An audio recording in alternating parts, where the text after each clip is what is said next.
Do you guys? Yeah, I'd like to, Troy Ainsworth with FFA. The way we responded to that was by reducing the scale of the glass. The design guidelines ask for storefronts on the lower level and more residential scale on the upper. And our response to that within the framework of this library design is to have a more detailed, smaller scale windows. It's still very glassy because as a library we need that. So, Carl, could you go to the blow up of the end? So what we've done is we've got the one-story piece here with the canopies, and then we've got the belt, and we've got the upper level. You can see relative to the lower level, the upper level glass is smaller scale. And then we have another belt, and then we have transom windows here. So there's, residential scale, I don't know if that necessarily means it has to be punched windows. There's a number of examples in architectural history where you have residential units with glassy wall areas. So within the framework of the design for this civic building, this was our response to the guidelines. Okay.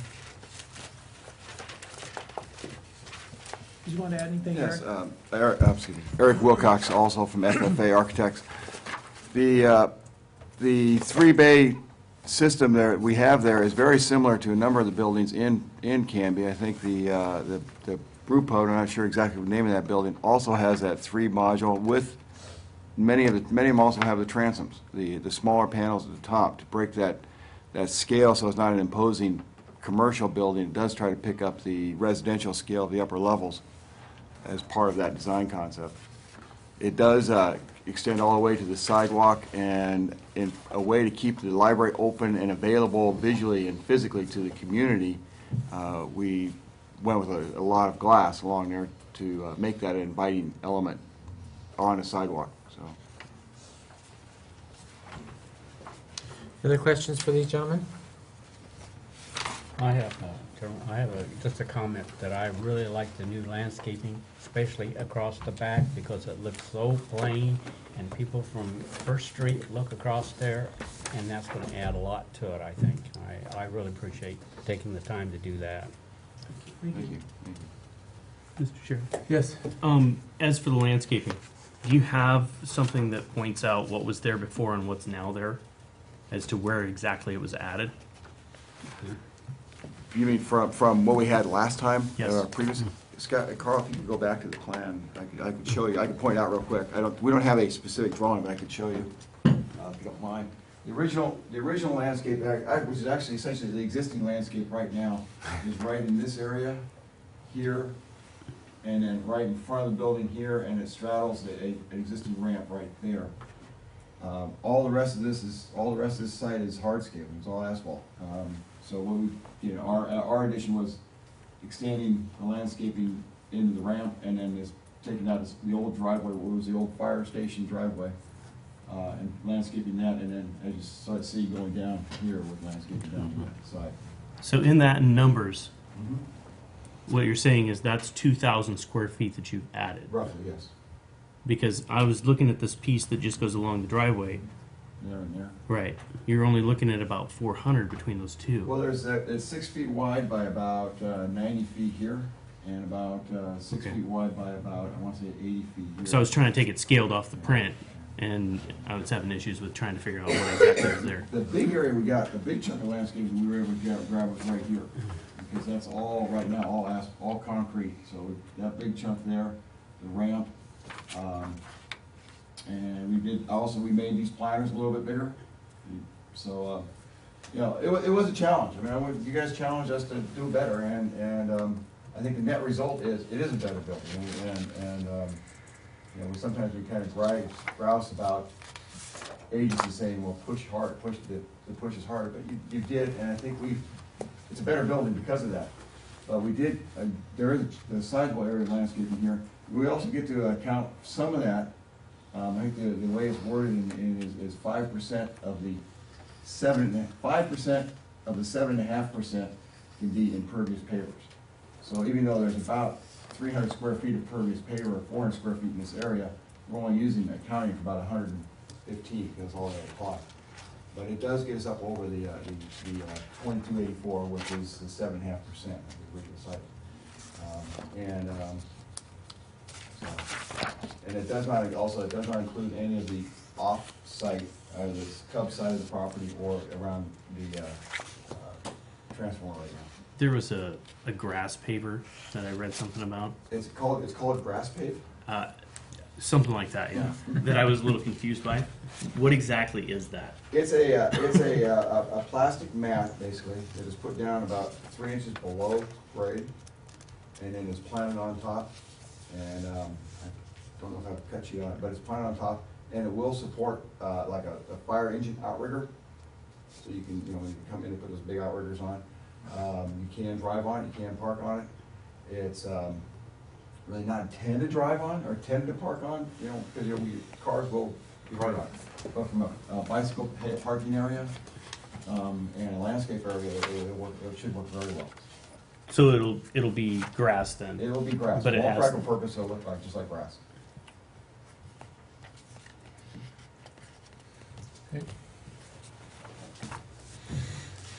Okay, thank you. Thank you. Should we stand Yeah, back? go ahead, stand at ease. See, is there any other applicant-related folks? We've been an hour and 10. That would be me.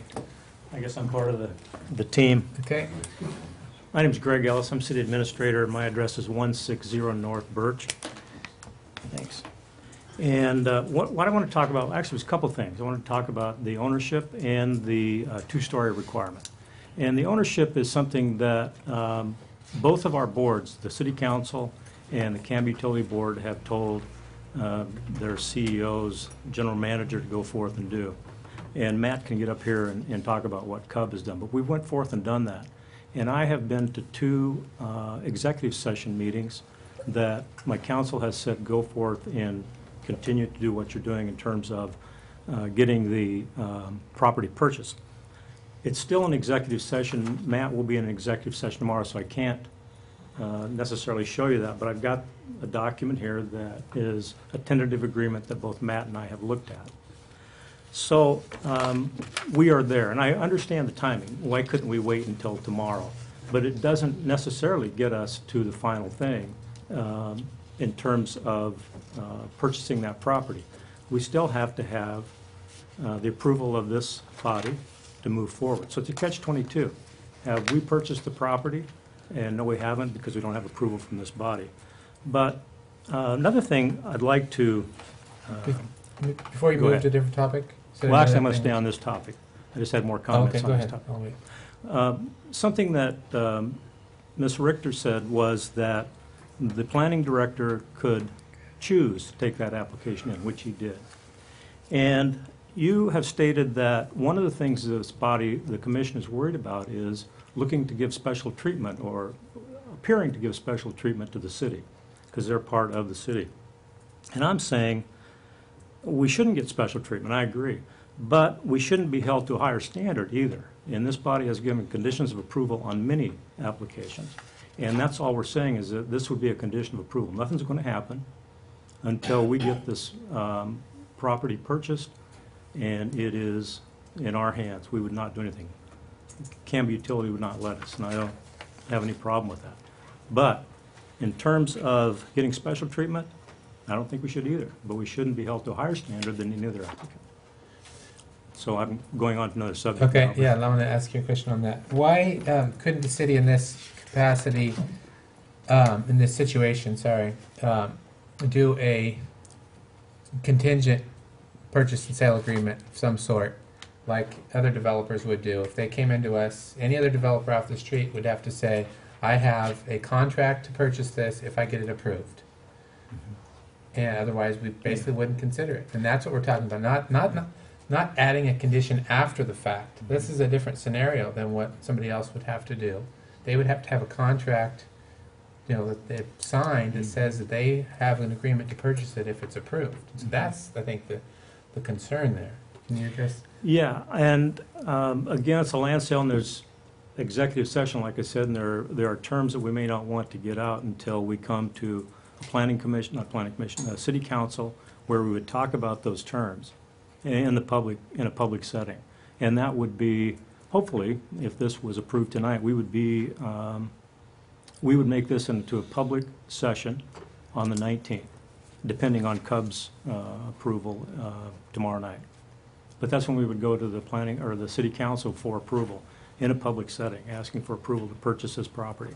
That's when the purchase and sale agreement would become public. So then just the fact that you don't want to disclose the potential terms is the answer? Well, right now, and I don't know if we would even disclose them. I think Cub has the same application or the purchase and sale agreement that we do.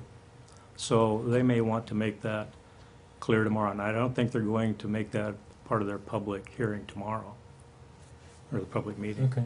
I'm trying to distinguish here for our sake how that would be different than a private person. And a private person probably doesn't want to disclose their terms either, but they could still come in and say, we do have, in fact, a contract for purchase. We're not disclosing the terms, but we do have a contract for purchase. Well, I can tell you that in that purchase and sale agreement is a contingency that we get agreement to move forward. And we don't move forward with that purchase and sale unless this application is approved. So that contingency is in there. Other questions for Mr. Ellis? Thank you, sir. Oh, you did one that you have. I'm sorry. Yeah, He's still I jumped in now. Go ahead. It's your next. Well, I look at the two-story thing, and I take off what Ms. Richter said, and she went to the statement in your document that was given to you by staff. It says the proposed floor area ratio in conjunction with the maximum lot coverage. You stop there. And if you look at that, that's like a logic statement that we've all heard, you know. The floor area ratio less than 0.80 ensures a two-story. The floor area ratio is less than 0.80, therefore a two-story is required. That's not the case here. The floor area ratio is greater than 0.80. So the floor area ratio in conjunction with maximum lot coverage exceeds 0.80, which would allow a two-story building, or I mean a single story. Okay. Any questions for Mr. Ellis? Questions? Mr. Chairman, I have a question that when they did the Alzheimer's building over there, the Yes. first drawing was put, it was all single story, and they went back and made them change to the second floor there to provide that, to meet this requirement. I don't know what the floor, or, you know, floor area ratio was. Yeah, that's what I don't know for I sure don't either, know. but I know that that was a requirement that they had to make Yeah. a two-story area. Though it's just a small area, but the front of it is a two-story area. And I can't comment unless I know what the floor area ratio was, but if it was more than 0.8. But talking of conditions, you know, you go back to, well, I'm back on conditions. Okay. I mean, the police department had several conditions of approval. So back to the purchase and sale agreement, I'm just saying, we would not like to be held to a higher standard. All right. It's Thank you. difficult when you have an all-star cast of people testifying, but let's move on to the rest of it. More proponents. Is there any other proponents that are not the applicant's representatives? Okay, so then we will close the proponents portion of the public hearing and open it up for opponents. Are there any people that wish to speak in opposition to the application?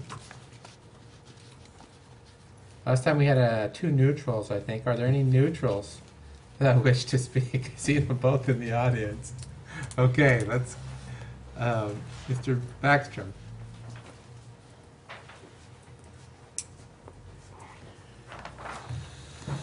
Please don't forget to state your name and your address for the record, please. Robert Backstrom, 1395 North Birch. I live on the same street as Mr. Ellis, but we're miles apart. Anyway, but not on a lot of issues, we're not. I'm really fairly neutral here, and I'm speaking to you today as a 40-year resident of Canby. I've paid lots of taxes, lots of fees, never any fines, except library fines. I've been on many committees, I'm the neighborhood chair, been 10 years. I'm concerned, I read on the mayor's blog that this library may be obsolete in 10 years in terms of square footage.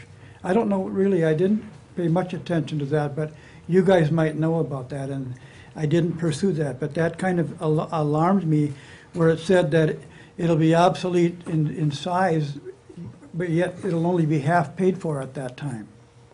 I don't know if you've looked into that, if you've considered that, or you know what I'm even talking about. I want to say, I was at the meeting with the city council roughly 7 weeks ago when they voted not to go ahead with the library plan. And then one councilor had a change of heart because it was relayed to him that the cost was so great. If we didn't do that, and we were going to be taking some penalties with the urban renewal bonds, that he changed his vote. But the original vote was the library was voted down by city council. I'm saying to you, you don't know what the city council is going to do 2 nights from now, based on that. I heard someone say tonight that Cub will consider tomorrow night. There is no guarantee that Cub will do anything except consider. Then on Wednesday night, the Canby City Council will consider going forward. Then that must be acted upon in open session, announced in advance. So 7 weeks ago at that meeting, the city lawyer and the other staff members were telling the city council, you've got to hurry. We've got to get going here. You've got to decide this tonight. And 7 weeks later, we still are nowhere. So I'm asking you as a taxpayer and a longtime Canby City resident, please go slowly. Don't be rushed because someone tells you you have to rush. Please make the right decision, get all the facts, get all the information you need, and then, and I hope you don't think I'm talking down to you because you guys are so bright. I'm sitting here in awe of the things that you keep saying tonight. All I'm saying is from a taxpayer, please be careful before you spend our money. Thank you. Thank you, sir. Were there any other opponents? Anyone that wanted to speak in opposition? That's neutral. Oh, that was neutral. I'm sorry, yes. That was neutral.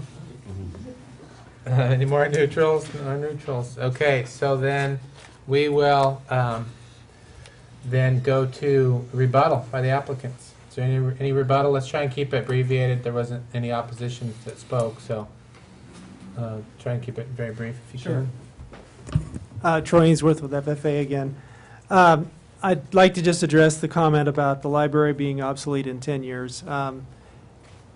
As part of our, as some of you may know, we've been working with the city for more than 3 years on planning this library, and there were needs assessments that came before that.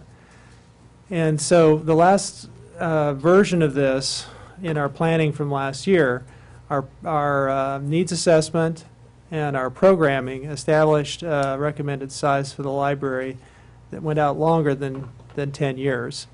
It's typical for us to plan out longer than 10 years because of the very reason that public investment shouldn't become obsolete in that short a period of time. So we planned the library for the long term, and it's sized appropriately.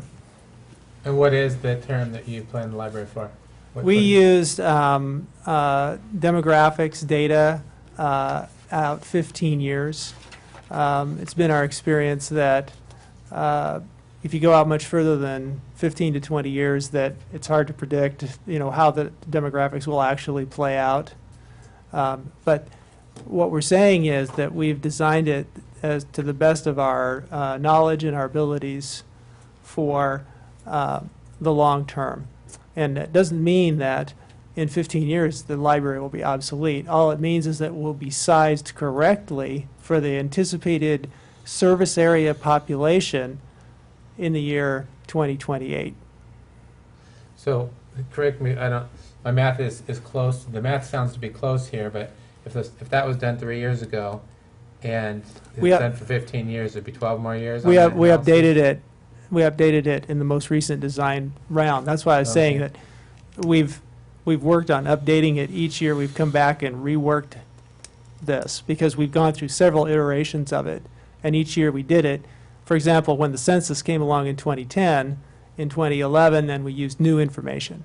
So we updated it with the most recent design. And the size of the building changed at some one of The those size of the iterations? building actually didn't change much because the population anticipated to grow in 2000 versus 2010 slowed down. Okay. Thank you. Real quick, Carrie Richter for the record. I just want to respond to the concern that the city shouldn't fund a library. And I probably don't need to tell you that that is not an approval criteria. Your purview is the land use world. And the question of whether or not it makes policy sense for the city council to pursue this application is a question for them to consider when they consider adopting the purchase and sale, I believe Mr. Ellis said on the 19th. So thank you. With that said, we will have Mr. Ellis from last rebuttal. Sorry. Greg Ellis, I'm not going to rebut necessarily, I just need to clarify a couple things. One is that the council is not meeting this coming Wednesday. It's going to be the Urban Renewal District. Any decision would be made, I think I said, at the 19th meeting, depending on what happens here. And also I wanted to clarify that at the meeting 7 weeks ago, it was the mayor that sat up there and said, we need to make a decision on this tonight. He was being asked by staff to do that, because we were being told several things, and it was going back and forth in terms of whether this is going to be a project or not. And so staff sitting here coming to work on this every day, are we going forward or are we not? And the mayor, to his credit, sat right there and said, we need to make a decision on this tonight. And we got a no, and then we got a yes. Okay. Thank you. Your attorney is right. That's not in our purview, all of that stuff. Above your pay grade. As a volunteer board, I right? think everything is, isn't it? No, we got this. Oh, that's right, that's right. Okay, so therefore, that will close the public testimony portion of our public hearing today, and we will then move to commission questions. Well, no, we're not going to move to commission questions for staff because we've had only staff testimony here. So we'll go to deliberation, although if somebody wants to ask a question to staff, we won't foreclose that, but let's go straight to deliberation on the decision. I'm ready to jump in. Go for I it. wasn't going to go first today, but we'll sit here for hours of silence. So first, the landscaping. I think you guys, great job answering that, and they'll go back, try harder. It actually paid off, so that's great. I think on the conditions of approval, if we move forward with this tonight, that 3B needs to be stricken. It's just a pet peeve of mine that we have ask the applicant to consider prohibiting as opposed to, and it sounds like per the design, it's not really even an issue at this point anyways. But we either ask the city to prohibit or we don't. We don't ask them to consider thinking about it, kind of thing. Just my 2 cents. That's the Marine in me, sorry. The ownership issue, as contentious as that is, as the city administrator was talking, I was racking my brain being here for the last, I think 4.5 years as to have we ever done that before, and you know what, the answer to my question was yes, we have. Fred Meyer sat in here without purchasing the property, and we approved their site and design review with the owner of the property sitting in here giving his approval that if this gets approved, then they'll buy the property from him. So, to the city administrator's point of not having the city at a higher standard, I have to agree with him on that, is that we should not put the city at a higher standard than we have the private populace, and vice versa. And I think probably the difference of the ambiguity when it first came to us was perhaps the difference between a private sale and a public sale, and the disclosure of information perhaps may have been the issue there. I'm surmising. I'm sure, what is that? That's conjecture, some sort of legal term that I saw in Perry Mason at one point with all the lawyers around here. But I think that may have been part of the way it was presented in the beginning was perhaps maybe the biggest issue we had with that. Library obsolescence, not our purview. And from my 2 cents, I don't know that any sort of demographic view you can do with the way the technology is moving is going to do you any good anyway. So good luck for you guys in keeping that one moving. And then the last one that I have, the 2 floors issue.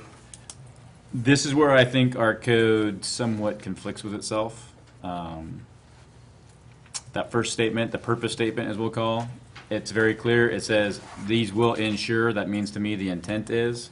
But then I go to 164105, where it gets more specific, where it does talk about the following subsets indicate development standards required in the DCO zone. These standards supplement and in some cases replace the development standards in the underlying base zones, which does, in my opinion, open it up to the possibility of something else other than a 2-story minimum requirement. I don't necessarily agree with the fact that the statement that says that the DC1, the C1 zone is characterized by single-story and 2-story buildings, and thus we can build single-story buildings. I do believe, though, however, the fact that it's, I guess to put it in my very easy-to-listen-to jargon, is the FAR, the FAR, and the maximum, was it the maximum lot coverage, correct?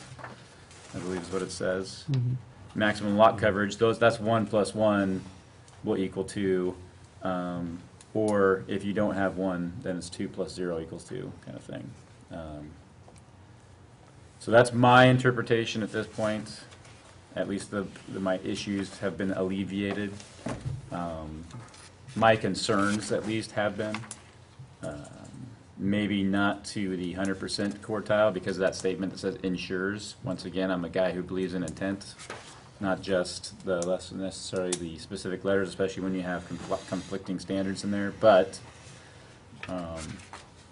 if it meets the FAR, which the maximum lot is designed to do, then it's down that road. Anybody else have any comments? That's fair. I really like the design, and as far as the 2-story thing, to me, it gives the appearance of a 2-story area with the way that it's designed. And I like the design of the step down to the existing City Hall building and everything. And I really like the change in the landscaping. I think it's going to add a lot to that. And as far as the building stuff, there pretty much is a done thing, and so I have no problems with it, the rest of it. Somebody else? Yep. Mr. Savory? Yes, thank you very much. I appreciated all the effort on the landscaping, so that alleviated that concern for me. I am still uncomfortable that there is no signed agreement of any type that says yes, transfer of the land has been made. I was reading what Matt Michael said a little earlier. Let's see, I've got it.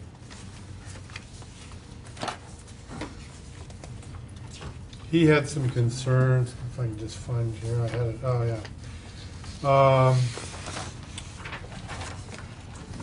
These were preconditions to the deal happening. We'll see how close we can get to having the sale and lease agreements in final draft form prior to June 10th with the help of a permit re-review.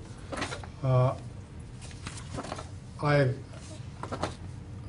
agree in part with Mr. Backstrom's statement. There's no real, 2 weeks is, if you've been working on it for 3 years, 2 weeks to get a final real estate deal in place is, I think, is an important thing. And then finally, going back and forth on the second story issue, I too can't, as I said before, I cannot move beyond the fact that it says that the maximum lot coverage ensures that the development will be a minimum of 2 floors. And so while it was put forth that the intent to require a two-story building. It is more likely that this purpose statement describes the way the FAR is used to restrict the overall building mass and kind of justifying moving to a one-story building has the ring of plausibility, but that's, for me, I'm stuck on the fact that it says there will be a two-story building, and that's where I'm at on that. So starting with the FAR, the thing that I see that supports the FAR, that being somebody that draws for a living, that I look at drawings and I say specific dimensions are called out to things that are specific. And when I look at the figure 14, and then there's also figure 15 in 1641, they call out a specific 12 to 16 foot for the second floor. You don't call out something that's going to be optional and give it specific dimension. So that was my first thing that I noticed. The landscaping, I gotta say that you guys pulled landscaping out of everywhere, and I'm pretty impressed by that. I don't know that I'm super thrilled about grass under bike racks, but I don't know who's going to get a mow of that, but I'm glad it's not me. And as for the ownership of land, I really have a problem with.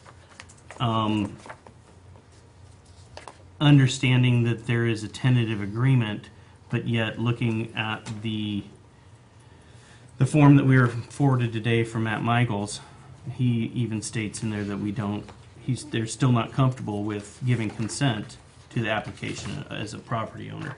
And he states that right in there, which I can't blame him for not wanting to do that yet and not having control over that. I feel that would give the upper hand to the city in trying to make this happen versus him having his own leverage as Cub versus the city. And that's taking any guarantee away from him that anything will happen before this is done. So I'm really not comfortable with, I mean, even a signed tentative agreement would be better for me than where we're at the moment. I still feel like we're totally in the air. My thoughts on this. My first thought on this is, that I don't see anything as really have changed since we were our last decision. Therefore, is there some reason that we should change our last decision? The city council did not reverse anything. They didn't issue any interpretations. They didn't go and say, you got this wrong, we want you to consider it with this factor. So that makes me think, okay, well, what changed since last time? But then the next thing that also weighs on my mind is, okay, we don't have a storm of people in here upset about this, or upset about that we are considering or debating granting a land use approval to somebody that's not in some sort of a contract, or that approving a library that's not, it's not 2 stories, even though I think it's pretty clear it's supposed to be 2 stories according to that code. And so I think the city council, should have done one of those things, or could have done one of those things, and obviously still can, because they're the ultimate authority here. But we don't have a storm load of people, so my predisposition is don't give yourselves any special treatment. When somebody's in a position of trust, which is a fiduciary duty, or an office, you don't want to be seen as giving any special favorites to yourself or your own agency, or even your wonderful staff. And so that's kind of where I fall down here, is that nothing had really changed. We did interpret, everybody voted to interpret 1641, whatever it was, as a 2-story approval criteria, because it says minimum 2 floors and the other things. I'm not convinced by referencing the other section way back where it says, as Commissioner Joyce mentioned, and I think I even more fervently so, I'm not convinced that where it says currently it's composed of one and two story. I don't think that means really anything in terms of interpretive suggestions. But with that said, I mean, I think if the city council wants to, reverse us, that's their prerogative on our interpretation. Ultimately, they had to finalize the code that says two-story minimum. So they can change that. And I think, the plain language of it is two-story minimum to me, and so that's what I would stick with, that they would need to amend that or change that or overrule us if they want that changed. We don't have before us something that's suggesting to change the current code. So that's my thinking on that one. Again, I'm much less concerned. Mr. Michael didn't even testify this time. I'm much less concerned about, if you will, the public feeling that we're dealing with this especially when the other party, in this case, Canada Utility Board, it doesn't seem to have an issue with it. But I do still think that it would be giving special consideration, because there is no contract for purchase. There is no document that actually has a legal obligation between those two with respect to, if we approve this, that we would be doing something differently than we would. And I'm not sure, Commissioner Joyce, if I agree historically. I think that the Fred Meyer folks had a contract with Mr. Ryan. I'm not positive on that, and so I'm not saying that either one of us is wrong, right, for sure, but I thought they did have a contract with him when they had that whole fuel thing. Or maybe it just never was brought to our attention. Mr. Chair, I believe that they'd signed off on it, on the application. But for here or there, I think that in my recollection, any land use applicant that wants to be doing an application on somebody else's property has to have them either, affirmatively signing off on approving it, or more commonly would have a contract for sale or some sort of a contingent contract. So that's kind of how I come down on this thing, is thinking that the city has this entire thing in their power. If they want to change the ad interpretation, they have the power to do that. If they want to approve something with the Canby Utility Board, they can do that. And those are the two sticking points, and I think they're both within their power to do. But the way that the code currently sits, we'd be doing something a little bit amiss if we approve this thing as it sits. So I tend to think no. Would this be the proper time to make a motion? Would. I would like to move that we deny the permit that we're sitting here talking about today, and throw it right back to the city council. And if they want to make those changes,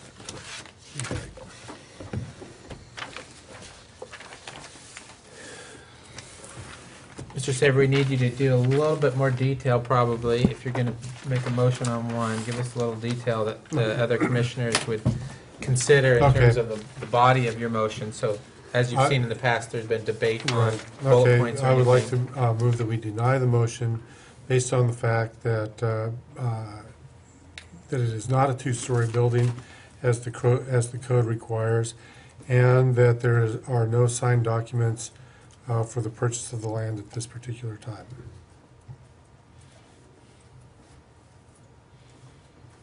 That enough detail?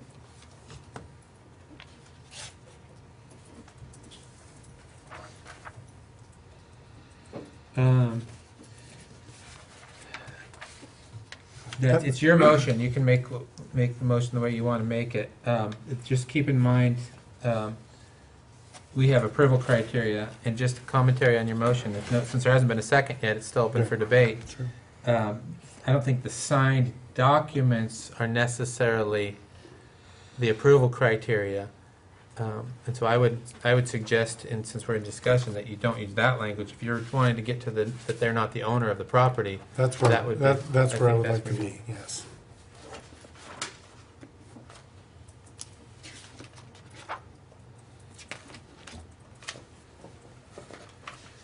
So there's been a motion by Mr. Savory to deny the application based upon the two-story requirement that we have interpreted to be approval criteria from that section of the code, or whatever, 1641010, and because the city is not currently the owner of the property, or all the property, I guess. That'd be correct. Is there a second on that? Or any, we don't need discussion if there's not a second. I'd second that. Okay. Second, Mr. Hensley.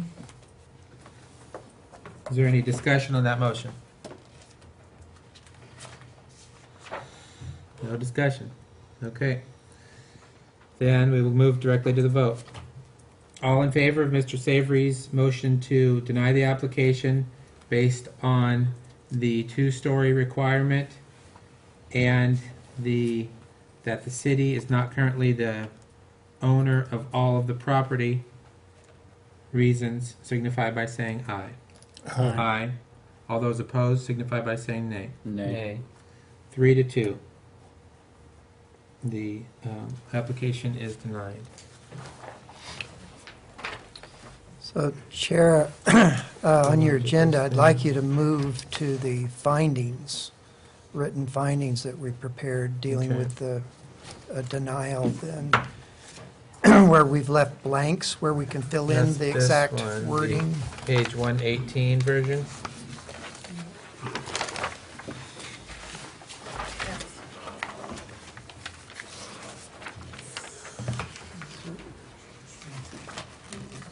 It's over on the findings tab.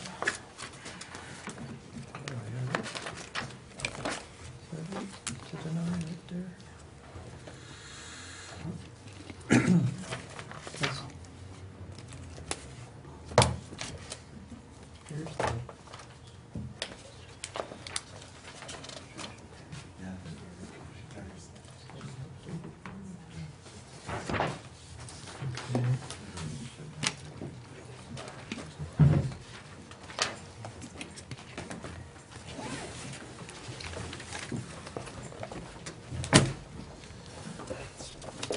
So then, the findings.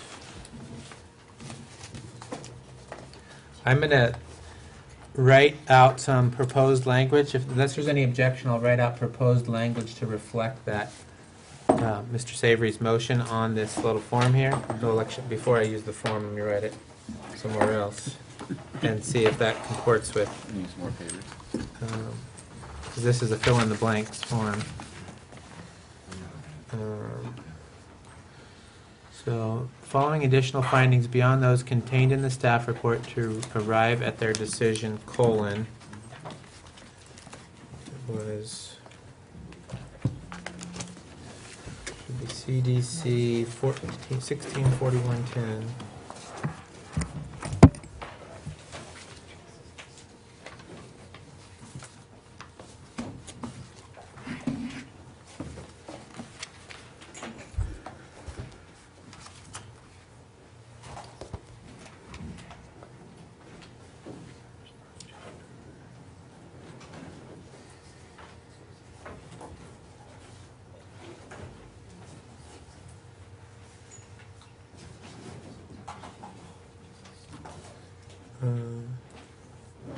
Two stories.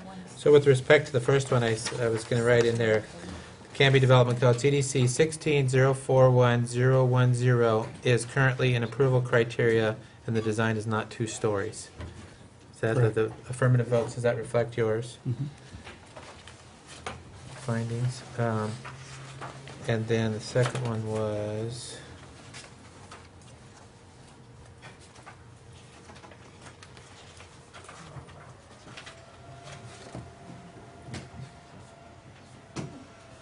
We already had that one written out.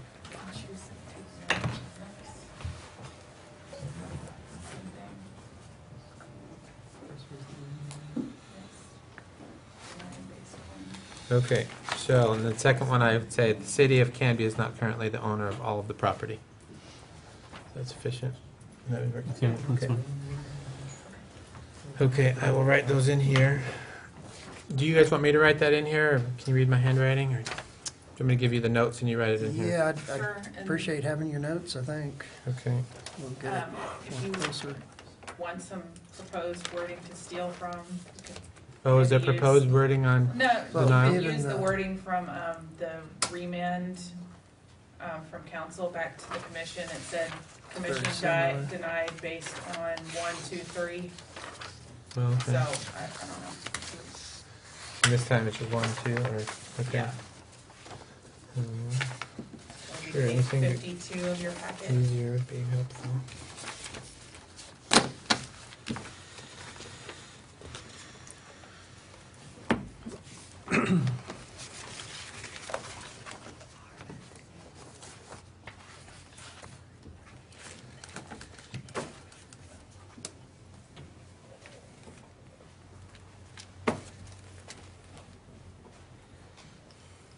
Is there any comments, or do you want to use the ones that the council put in here, or the ones that we just wrote up? They're sort of reflected in different language in 1 and 2 here. Well, I think the one that you wrote up is as plain as, I Yeah. like things plain and simple. Okay, I'm just a write 'em on simple here. guy. I hear you. okay. Then, let us, I will write that in. Or while we move forward, I'll give. Can you read this? Or somebody, Brian, those are the two that I wrote. You can write it there while we're moving forward with the Hmm? business. Almost 9 o'clock. Yeah, been a long day. Oh, the ones that I got out? She typing them up for you? He's kind of efficient like that. Okay, put those on there. Those are my notes, so I won't put that back. Okay, we have more business. I said this last time, we had a soldier out there that wanted to bring an issue to us, and I told him we should have let him go first, and I neglected to let you folks go first. I think there's, I don't know if there's anybody here to discuss this, our next thing here, but we do have, No, there is. there is, that's great. I lost my agenda, give me a minute here to get recombobulated. Here it is. Okay, food cart policy discussion. Thank you. This is just new business, so we will allow anyone that wants to speak to this to speak to it. We don't have any action items on the table for today with respect to this. Oh, I got 2 liters in there. I thought you were keeping one for So are you Okay, ready? we are ready. Okay, Brian Brown, Planning Director. I'm going to start off here, and we're going to have a little tag team here with Renata Minkelberg sitting there at the public speaker counter, our Economic Development Manager. She has worked with the parties that are interested that actually kick this thing off, and they're sitting behind her there, and so if you want to give them an opportunity to discuss, you can. The only notice we provided is the posting of our agenda, and then specifically to those folks that had an interest here. So we didn't send any other notice, just wanted you to be aware of that, and that's how the new business item works. And what I wanted to do is let you know from the memorandum that was prepared for you here is simply the fact that currently we have, and it's not that old, it's only about 3.5 years old, we created a temporary vendor license requirement. And we had nothing that really dealt with temporary vendors. When I talk about that, when we developed this code, I had just arrived, and there was some concern about temporary vendors popping up along Highway 99E, and that they were temporary in nature. One day you drive down the highway, and there they were, hanging their rugs out to sell, or some sort of food thing, or a variety of other retail type things that they were providing. They're always locating on private property. They would get the shopping center's approval to set up in their shopping, their parking lot. and there weren't any review criteria on how they did that or how long they would stay, et cetera. And so the city was directed to come up with some guidelines so that the appearance could be improved. That was my understanding of why we really approached the ordinance. But in doing so, they left the concept that they're temporary. And so they put a time limit on them. They said 90 days with one renewal. So there's up to 6 months that these temporary vendors could appear. And one of the arguments that stood out in all of the discussion at the council meeting, some of the public that spoke in favor or against this, one of them was that they really need to be temporary because they're competing with the stick-built or people that have to lease permanent space within the community to run their businesses. And if you allow these temporary buildings on a permanent basis, then you're giving them an advantage that all the other existing businesses in Stillwater don't have, because they don't have the overhead expense of paying a lease or buying the property or building a building. And so that stuck with me in the discussion on the temporary vendor ordinance. And so what we've got now is a gap for a proposal that's come before us that's kind of temporary in our minds, in that it's not a building that meets the building code requirements, but it's a structure that's going to house a business in a permanent nature sitting on private property. And so it's different than what we currently have in our regulations. And so we don't have anything that addresses what they're proposing to do. And so that's why we're in front of you, is that on many aspects, we think it's a neat idea.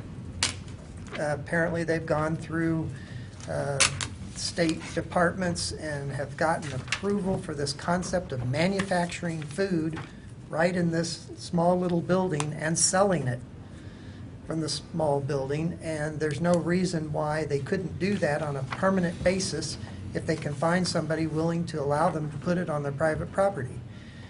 And so that's what the proposal is. And I wanted to make sure that you knew it was prompted by a particular request, but we need to think, could this be something that'd be important for other business interests? When you think about downtown Portland, they have a couple places where they have food vendors that are in structures that obviously don't meet the state's building code requirements, but they're permanent. And so certainly it's a popular thing to do in a nearby area. And so there's, Renata and I have looked at the Gresham website, and I talked to the Gresham planning director a week and a half ago at a conference I was at for one day, and he said they've been working on this issue for 1.5 years. And he said it was actually the most important issue that he's been working on in his department, according to the council and the planning commission. He said what's more important to him is the fact they're completely revising their entire land use code. But what's taken the most in interest in the public is the fact that they're dealing with this issue that's similar to what they're asking to do.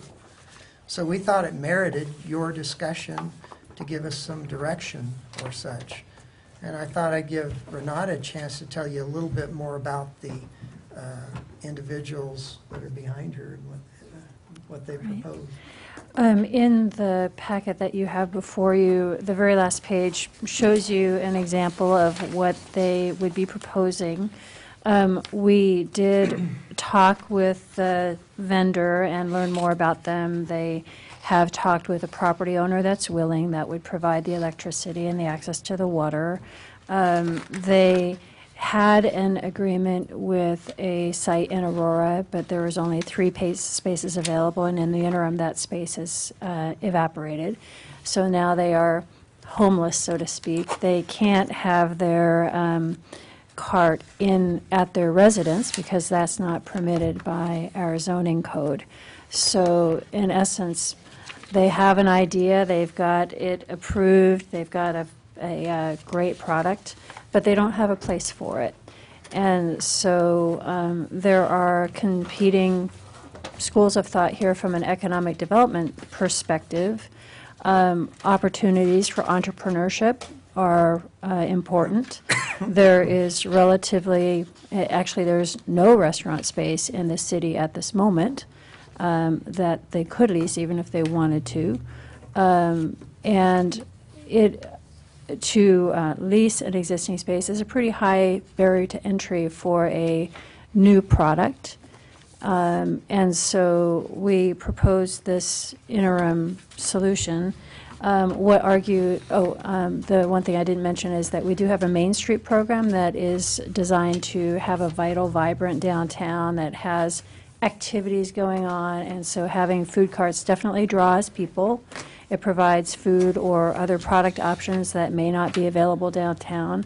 Those people that are coming perhaps to eat there may go on to shop downtown, and that's all about creating a great downtown. So from an economic development perspective, we wanted to at least bring it to your attention and give you a chance to provide some direction to us. On the con side, some food carts and conglomeration of food carts may not meet Canby's standard of acceptability. It may not be what the citizens want, and you're the arbiter of that.